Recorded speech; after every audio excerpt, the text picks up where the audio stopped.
হেমন্ত বিশ্ব শৰ্মা তোমাক আজি আমাৰ ৰেভিনিউ খাস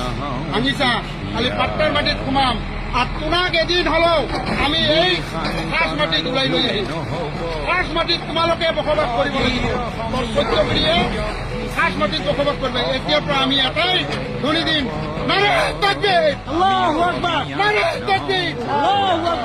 মাটি বাড়ি সব বিক্রি করি এদিন কামাই রোজি রোজগার করি আমি পাট্টার মাটি কিনি লম আর এই পাট্টার মাটি কিমান লাখ লাখ টাকা কোটি টাকা হলো আমি কিনি লৈ কেনে তোমাক তোমার ঘর পর্যন্ত আমি কিনি লম তাৰপিছত তোমাক পাট্টাৰ মাটি এৰাই খাস মাটিত বসবাস কৰিবলৈ আমি বাধ্য কৰাম তেতিয়া চাম আপোনালোকৰ কি আজি হয়তো মই মৰি যাম মোৰ ল'ৰা ছোৱালীয়ে মোৰ নাতি পুতি হলেও তোমাক খাস মাটিত ব্যৱহাৰ কৰিব দিব ইয়াৰ কাৰণে আমি বাধ্য আমি বাধ্যতা কৰি আৰ জিআই প্ৰশাসন লগাই দি আমাৰ যিটো অত্যাচাৰ কৰি আছা সৰু সৰু ল'ৰা ছোৱালী মাকৰ গাখীৰ খায় নান্দৰ কুয়াৰ পানী দমকল গোটেইখিনি ভাঙি দি আছে পানী খাওয়া পৰ্যন্ত আপোনালোকে ব্যৱস্থা কৰি আছে পানী যাতে খাব নোৱাৰে মৰি যায় মানুহে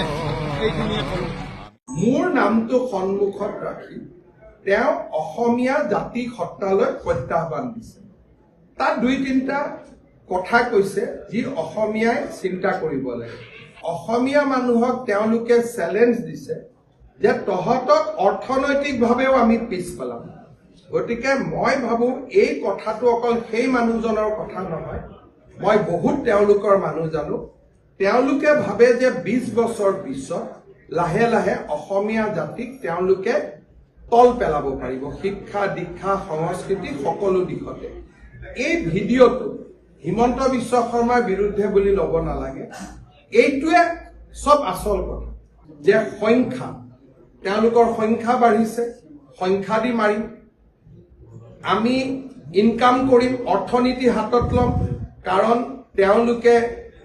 বহুত কেইটা ইকনমি কন্ট্ৰোল কৰে যি ইকনমিত অসমৰ মানুহ নাই তেওঁলোকৰ মাজত পৰিশ্ৰমীও মানুহ আছে তেওঁলোকে ভাবে যে 20 বছৰ পিছত আমি অসমক আমাৰ অসমীয়াক আমি আমাৰ পদোন্নত কৰিব পাৰিম আৰু তেনেকুৱা হৈছে ধুবুৰীত আজি আমাৰ মানুহ মাইনৰিটি আমাৰ মানুহ ভয়ত থাকে গোৱালপাৰা টাউনত আমাৰ মানুহ ভয়ত থাকে সাউথ সালমাৰাত আমাৰ কোনো মানুহ নাই গতিকে বহুত কেইখন জিলা তেওঁলোকে ইতিমধ্যে দখল কৰিছে গতিকে সেই মানুহজনৰ বক্তব্যটো প্ৰতিজন অসমীয়াই ৰন্ধে ৰন্ধে অনুভৱ কৰিব লাগে আৰু সেই দিনটো যাতে নাহে